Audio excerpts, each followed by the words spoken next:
Hi, you're watching Bookmarks with Jason, and I'm here to give my review of The Turn of the Screw, written by Henry James and published in 1898.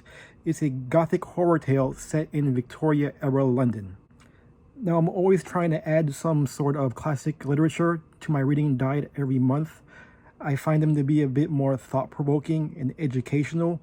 Even if you don't like a particular a book, there's always something to take away from it. But to be honest, I almost DNF'd this book on my first attempt.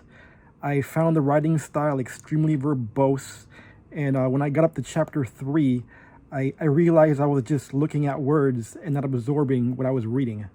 So I basically had to pull back, regroup, and shut off my binge brain. And that made a big difference, mainly because I had to kind of put myself in a time period that this book was written. Now, this book is a highly influential piece of horror fiction that had a strong influence on the genre. Stephen King is a big fan of the story, and I'm sure it also influenced other works of film and literature. So what's this book about? Well, it begins on Christmas Eve when an unnamed narrator recalls when a group of friends gather around a fire to tell spooky stories.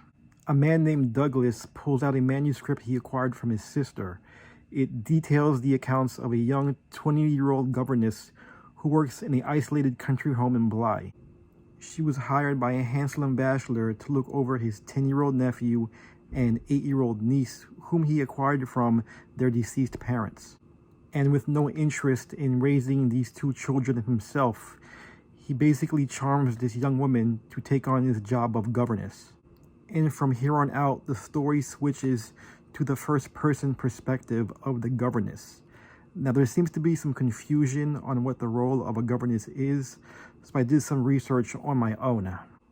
A governess is basically a private tutor who takes up residence in a household to train and teach children. This was very common in the Victorian age among wealthy and the elite classes. This role is often confused with a nanny, which is completely different. She's not like a Mary Poppins type of character. When our protagonist gets to Bly Manor, she befriends a housekeeper named Mrs. Groves, who becomes her confidant. And from there, Mrs. Groves introduces the governess to the two children she'll be looking after, 10-year-old Miles and 8-year-old Flora. She immediately becomes captivated by their beauty. Later, the governess receives a letter from the headmaster of Miles's boarding school stating that he was expelled due to inappropriate behavior, leaving the governess in complete denial because she's still captivated by his charm and innocent demeanor. And that was one of the personality flaws of people in the Victorian age. If you were beautiful, you were considered perfection, so you basically could do no wrong. And this is when things start going downhill for the governess.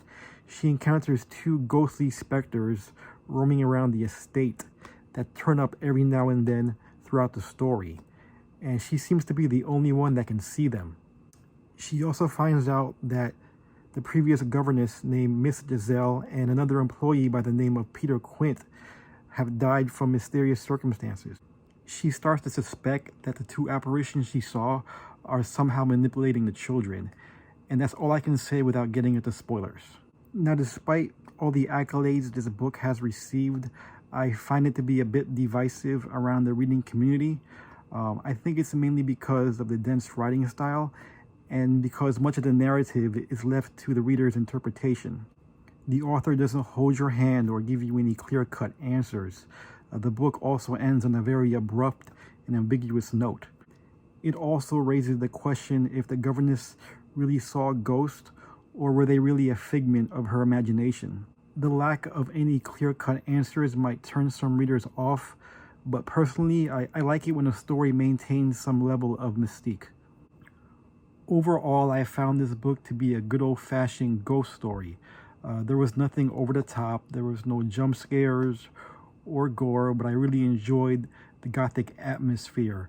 There was a few creepy moments here and there, but I didn't find this book particularly scary. I give The Turn of the Screw 3.5 bookmarks. So have you guys read or plan on reading Turn of the Screw? Let me know down below in the comments. And of course, as always, hit that like and subscribe, and I'll catch you guys on the next page.